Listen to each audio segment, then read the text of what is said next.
Mata kuliah perpajakan pertemuan 5, PPh umum dan PPh pasal 21 atau 26. Klasifikasi subjek pajak. Subjek pajak penghasilan adalah segala sesuatu yang mempunyai potensi untuk memperoleh penghasilan dan menjadi sasaran untuk dikenakan pajak penghasilan.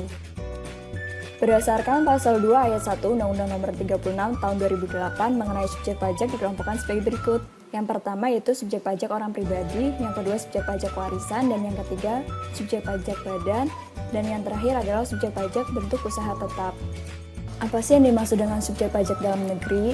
Yaitu orang pribadi yang bertempat tinggal di Indonesia, orang pribadi yang berada di Indonesia lebih dari 183 hari, dan badan yang didirikan atau bertempat kedudukan di Indonesia.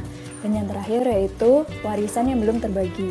Selanjutnya, apa sih yang dimaksud dengan subjek pajak luar negeri? Subjek pajak luar negeri adalah subjek pajak yang tidak bertempat tinggal atau tidak berada di Indonesia lebih dari 183 hari dan tidak memiliki niatan untuk bertempat tinggal di Indonesia.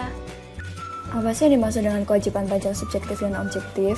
Kewajiban pajak subjektif berarti kewajiban pajak yang melekat pada subjeknya dan tidak dapat dilimpahkan pada orang atau pihak lain. Lalu, persyaratan objektif adalah persyaratan bagi subjek pajak yang menerima atau memperoleh penghasilan atau diwajibkan untuk melakukan pemotongan atau pemungutan sesuai dengan ketentuan Undang-Undang PPh. Klasifikasi objek pajak penghasilan. Objek pajak merupakan segala sesuatu, barang, jasa, kegiatan, atau keadaan yang dikenakan pajak. Objek pajak penghasilan adalah penghasilan yaitu setiap tambahan kemampuan ekonomis yang diterima atau diperoleh oleh wajib pajak.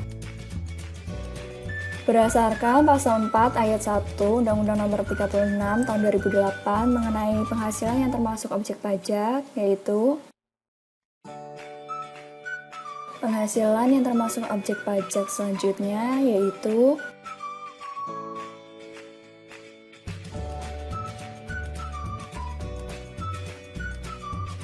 yang dimaksud dengan bukan objek pajak yaitu meliputi bantuan atau sumbangan.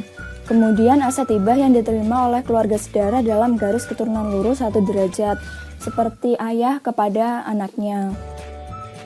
Selanjutnya meliputi warisan, aset termasuk setoran tunai, natura atau kenikmatan, pembayaran dari perusahaan asuransi kepada orang pribadi, kemudian dividen.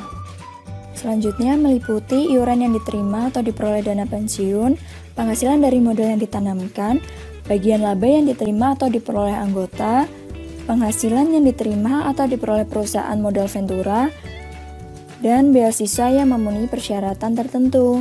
Sisa lebih yang diterima atau diperoleh badan atau lembaga nirlaba, bantuan atau santunan yang dibayarkan oleh badan penyelenggara jaminan sosial. Kira-kira beban apa aja sih yang dapat kita akui dalam pajak penghasilan? Selanjutnya meliputi biaya beasiswa magang dan pelatihan, piutang yang nyata tidak dapat ditagih, sumbangan dalam rangka penanggulangan bencana nasional, ataupun sumbangan dalam rangka penelitian dan pengembangan yang dilakukan di Indonesia. Diakui selanjutnya yaitu biaya pengembangan infrastruktur sosial, dan yang terakhir, sumbangan dalam rangka pembinaan olahraga. Berikut ini merupakan beban yang tidak dapat diakui, yaitu meliputi pembagian laba dengan nama dan dalam bentuk apapun seperti dividen. Lalu yang kedua, biaya yang dapat dibebankan atau dikeluarkan untuk kepentingan pribadi pemegang saham. Dan yang ketiga, pembentukan dana cadangan. Selanjutnya meliputi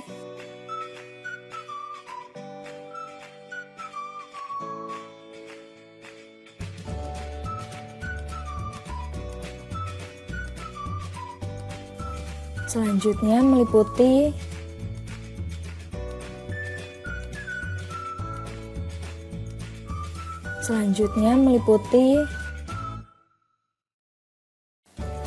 penghasilan kena pajak terdiri dari BPOP yang melakukan usaha pekerjaan bebas dengan omset tidak melebihi 4,8 miliar, yaitu sesuai dengan peraturan pemerintah 23 tahun 2018, yaitu penghasilan bruto dikali tarif 0,5 yang bersifat final. Selanjutnya, penghasilan kena pajak yang kedua yaitu BPOP yang melakukan usaha dengan omset melebihi 4,8 miliar, yaitu akan dikenai PPh pasal 17. Selanjutnya, PPh yang ketiga. PP badan dengan omset tidak melebihi 4,8 miliar, yaitu besarnya penghasilan kena pajak dikalikan tarif 12,5%. Penghasilan kena pajak yang terakhir yaitu WP badan dengan omset melebihi 4,8 miliar, terdiri dari sebagian penghasilan kena pajak dikalikan dengan 25%, dan yang kedua yaitu tarif 25% bagi wajib pajak yang memiliki peredaran bruto lebih dari 50 miliar.